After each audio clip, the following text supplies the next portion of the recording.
Vision: a globally recognized state university.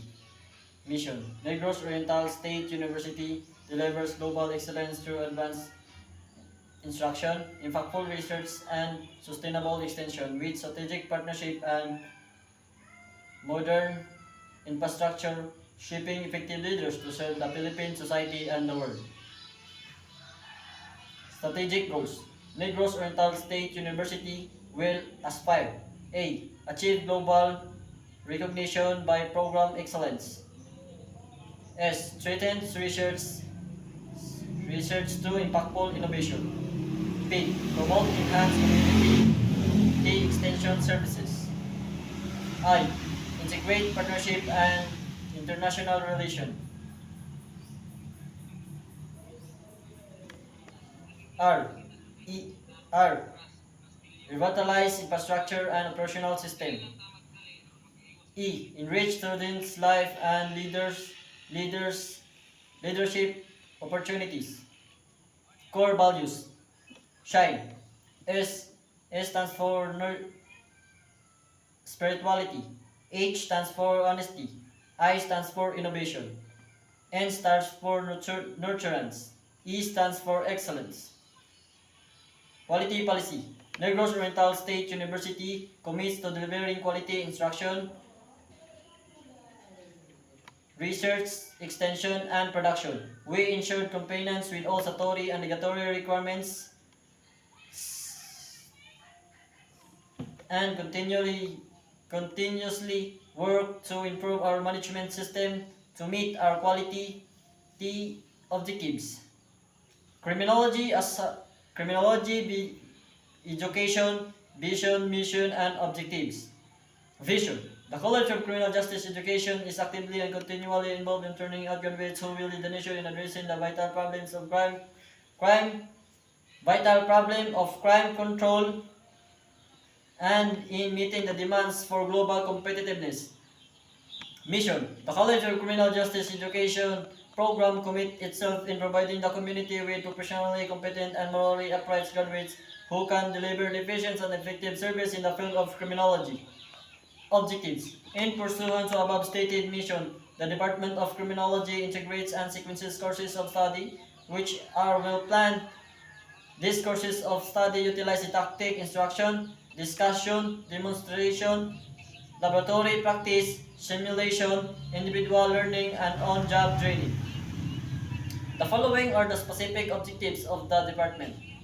1. It seeks to provide vast opportunities and instruction and guided experience whereby the students learn the basic knowledge and acquire the skills essential to the practice of criminology. 2.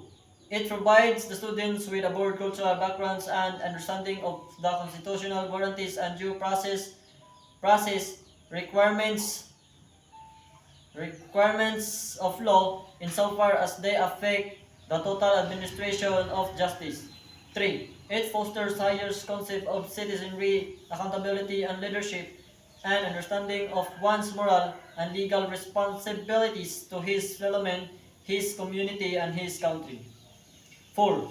It inspires and instills in the students the value of service to humanity. 5. It encourages courage and inquiry in the fields of criminology and criminal justice. 3. Criminology as a special course. A criminologist is any person who is a graduate with a degree of criminology who has passed the examination for criminologist and is registered as such by the Board of Examiners of the Professional Regulation Commission pursuant to RA 6506 Section 23, define the term criminologist as one who has been engaged in the practice of criminology if he holds himself out of the public in any of capacities as a professor, instructor, or teachers in criminology in any university, college, or school duly recognized by the government pursuant also to RA 6506 Section 24. All certified criminologists shall be exempted for any entrance or qualifying government examination and shall be considered civil service eligible for the following position? A. Fingerprint technician.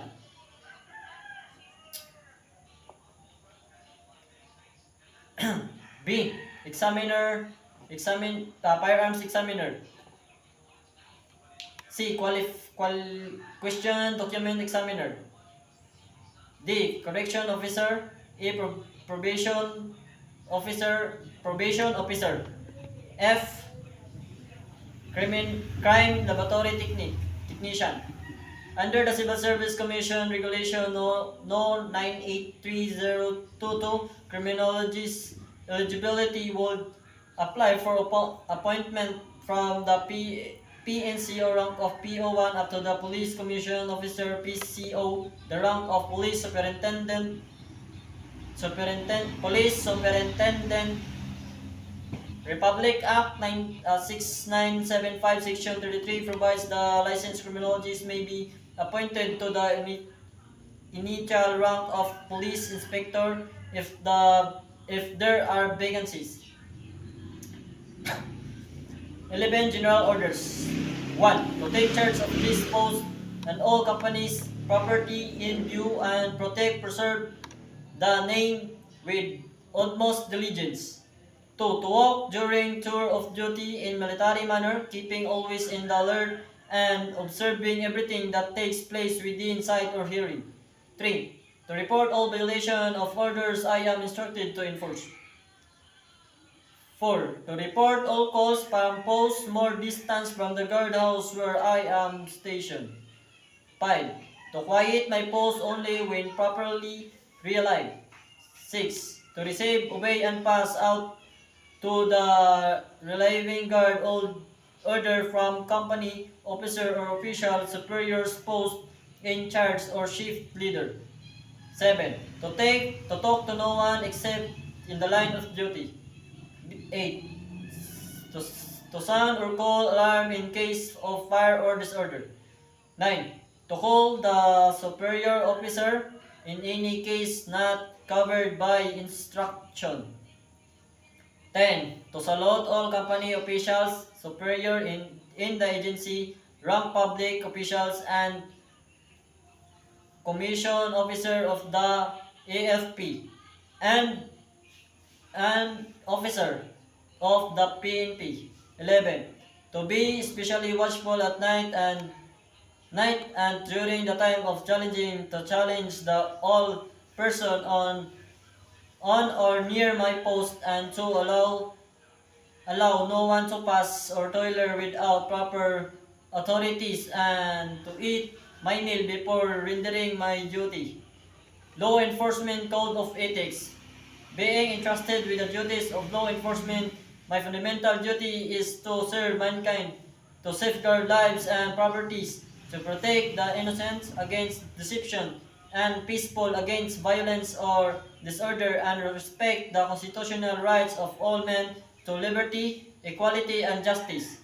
I will keep my private life unsullied as an example to all, maintain courageous, calm in the face of danger, scorn or ridicule, develop self-restraint, and be constantly mindful in the welfare of others, honest in thought or deed in both my personal and official life. I will be exemplary in obeying the laws of Republic of the Philippines. Whatever I see or hear or of the confidential in nature will be kept ever secret unless revelation is necessary in performance of my duty. I will never act officiously or permit personal feelings,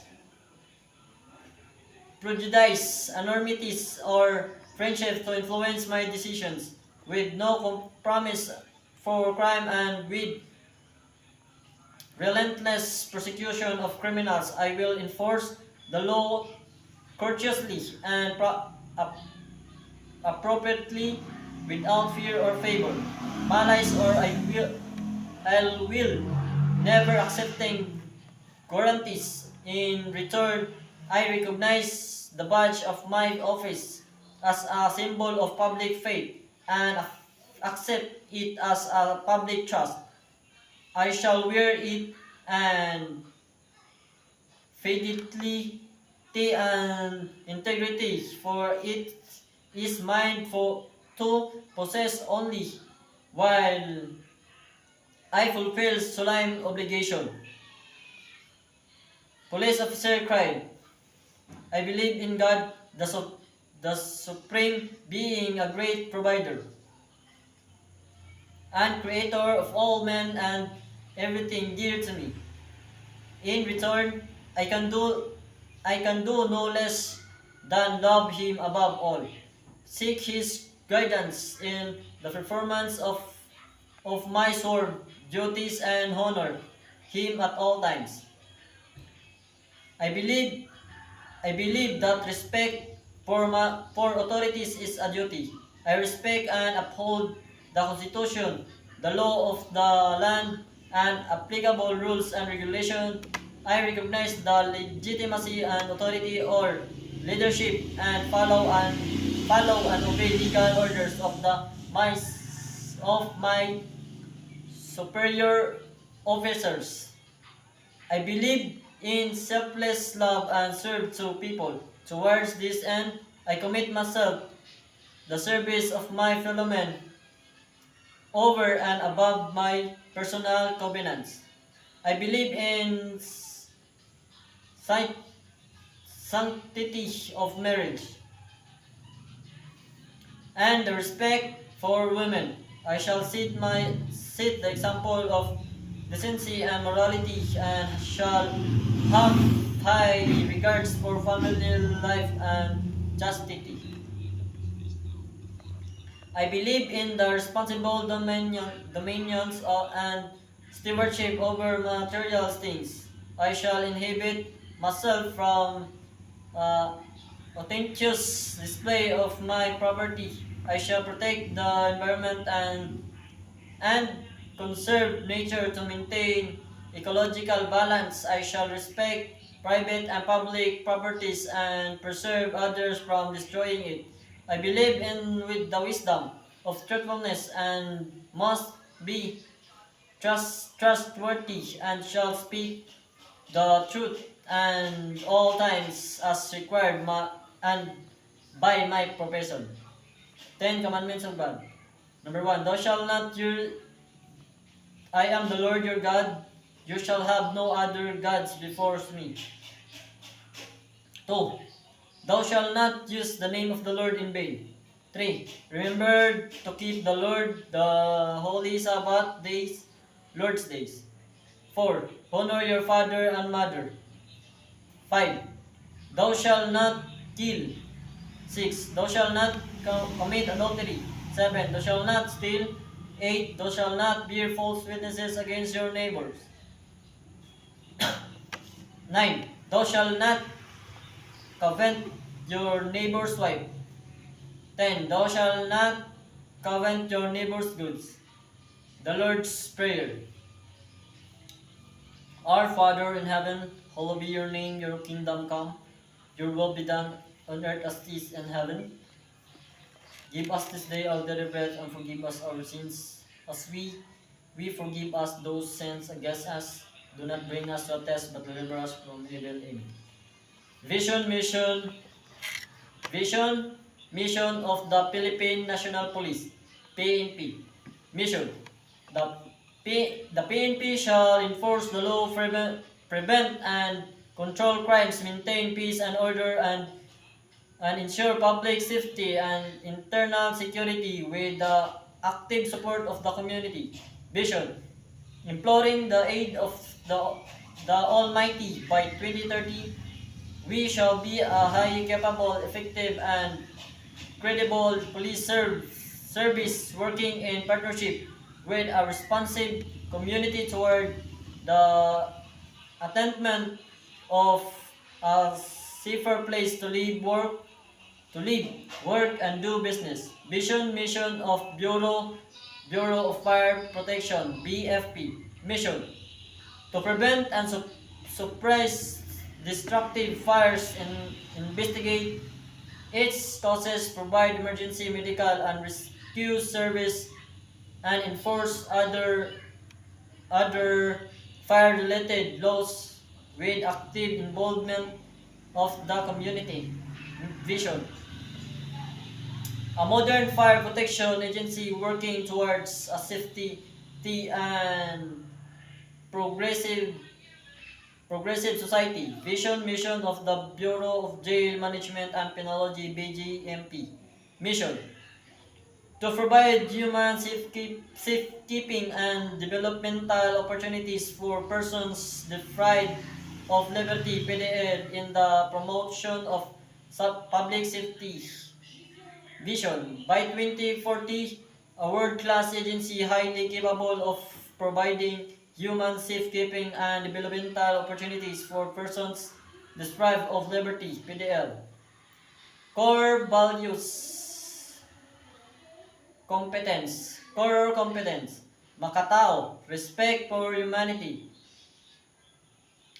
may integridad, with integrity, matatag, resilience, core competence, continuously skills enhanced of personnel, ability to establish linkage and partnership, responsive planning, timely decision making, expedite implementation, laws RA Republic Act PD Presidential Decree PD BP Batas Pambansa, PD No 1185 Fire Code of the Philippines, PD No 704 Revising and consolidating law all laws and decrees affecting fishing and fisheries, PD No 532 Anti-Piracy and Anti-Highway Robbery Law of 1974,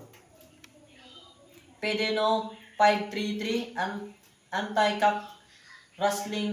Cocktail Rustling Law of 1974, PD No 449 Cockfighting Law of 1974, PD No 968 Provision Law of 1976, PD No 1612 Anti-Fencing Law, PD No 1602 Prescribing stiffer penalties on illegal gambling, PD No 603 The Child and Youth Welfare Code, RA No 9514 Fire Code of the Philippines of 2008, RA No 7636 Anti-Supervision Law Amendments, RA No 6981 Witness Protection, Security and Benefit Act, RA No 832 Anti-Electricity and Electric Transformation Lines Materials Fillerage, Act of 1994, RA No 3553 an act of provide the position of deadly narrow, RA No 9165 Comprehensive Dangerous Drug Act of 2002, RA No 6425 the Dangerous Drug Act of 1972, RA No 7877 Anti-Sexual Harassment Act of 1995, RA No 58505 Rape Victim Assistance and Protection Act of 1998, RA No 1700 Anti-Supervision Law, RA No 7659 an act to impose the death penalty on certain heinous crimes, RA No 9344 Juvenile Justice and Welfare Act of 2006, RA No. 413, Land Transformation and Traffic Code. RA No. 7080, an act defining and penalizing the crime of plunder. RA No. 7610, Special Protection of Children Against Sexual Abuse, Expoliation, and Discrimination Act. RA No. 9299, an act converting Central Visayas Politics College CBPC into State Negros Oriental State University, to be known as Negros Oriental State University or NORSU. RA No. 9160, Anti-Money Laundering Act of 2001. RA No. 6968, an act punishing the crime of cap data. RA No. 7438, an act defining certain rights of person arrested, detained, or under custodial investigation. RA No. 301309, Anti-Graft and Corrupt Practice and Act. RA No. 6235, Anti-Hijacking Law Act, providing acts inimical to civil evaluation. RA No. 8045, Anti-Hazing Law. RA No. 8177, Anti-Designating Death by Lethal Injection and Methods of Carrying Out Capital Punishment. RA No. 8353, the Anti-Rape Law of 1997. RA No. 6506, an act creating the board examiners for criminologists. RA No. 1131, an act regulating the practice of criminology profession in the Philippines and appropriating funds therefore, repealing for the purpose Republic Act No. 6506, otherwise known as an act creating the Board of Examiners for Criminologists in the Philippines. Panunumpa sa watawat. Ako ay Pilipino, buong katapatan nanunumpa sa watawat ng Pilipinas at sa bansang kanyang sinasagisag na may dangal, katarungan at kalayaan, na ipinakikilos ng sambayanang makadiyos, makakalikasan, makatao at makabansa. Police Officer Pledge, POP. I will love and serve God by my country and people. I will uphold the Constitution and obey legal orders of the duly constituted authorities. I will oblige myself to maintain a high standards of morality and professionalism. I will respect the customs and traditions of the police service, and I will live a decent and virtuous life to serve an example to others. Police Code Covenant. I shall recognize and will always be conscious of the fact that the police service is an honorable calling, thus compelling me to set the example by strictly adhering to the provision of the Code of the Professional Conduct and Ethical Standards. I bend myself to promote and enhance the novels, ideas, and inspiration of the code of my personal life, and ensure that it then it shall be honorable and times. This is my personal covenant. The firefighter prayers.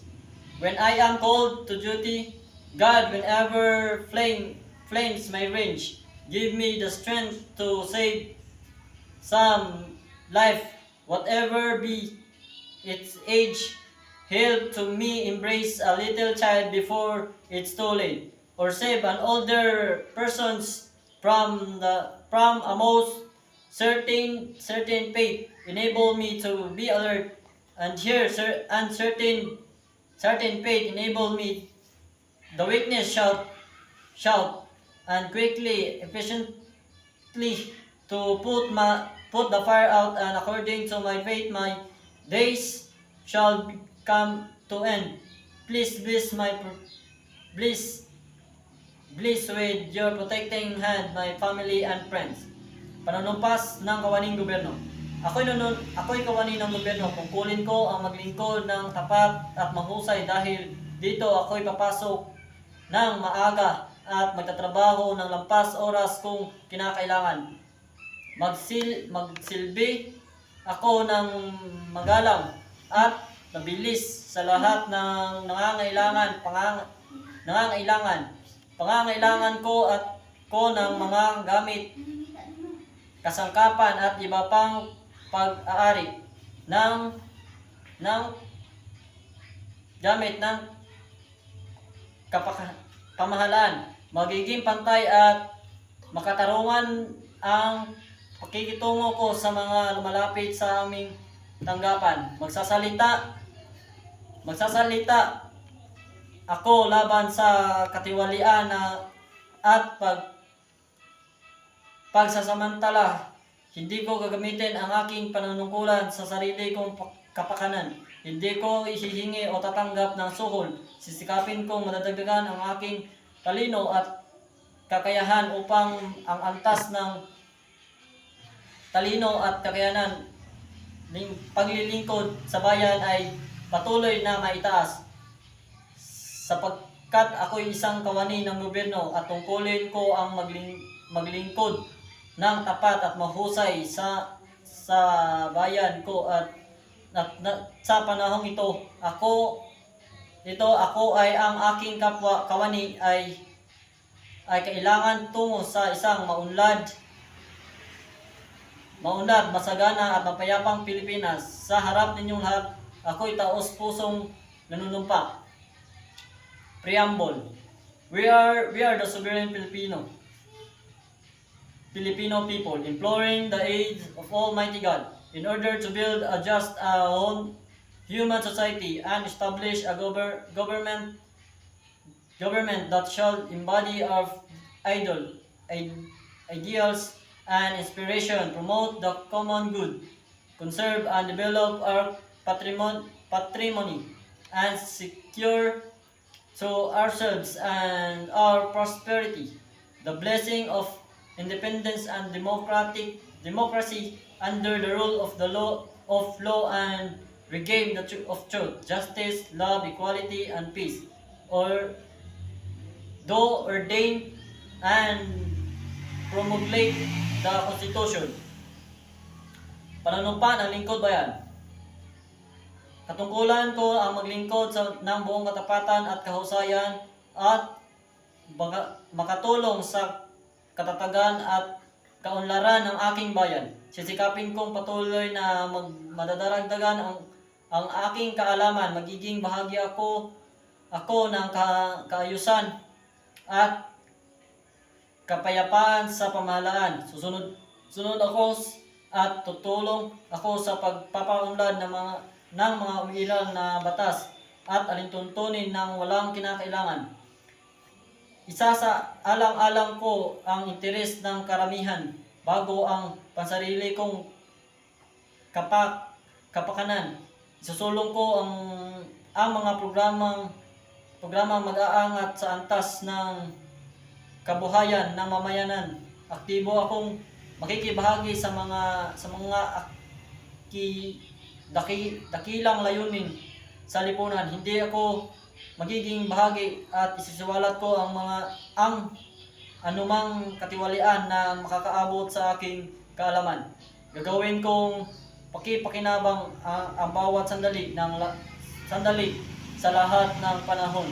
Sisikapin kong makatugon sa mga hamon sa lingkod bayan. Ang lahat ng ito para sa ating dakilang lumikha at sa bayan kasihan nawa ako ng may kapal. Asian hymn. Raise our flag, skies sky high, embrace the pride in our heart. Asian we are bonded as one, go from the very start. Look into the world for peace or blow, our goal from the very start, and prosperity. Last we do to dream, we care to share, together for Asian, we endure to dare. North to him, in the sunny southern clime, here's a school right for all time. Negros born our honored God, Negros state glory is our pride. For the many and the few, state you lead to heights and you. For the lands and for the least, state you give so for the best. Azure blue and lily white, yours the standards plain inside. Leave the lamp of wisdom bright, North to guidance for the right, and its pylons up in wide. To be service on each side, for the future of this land, Negro state answers the demand. Our pride, our hope, our future, Negros Oriental State University.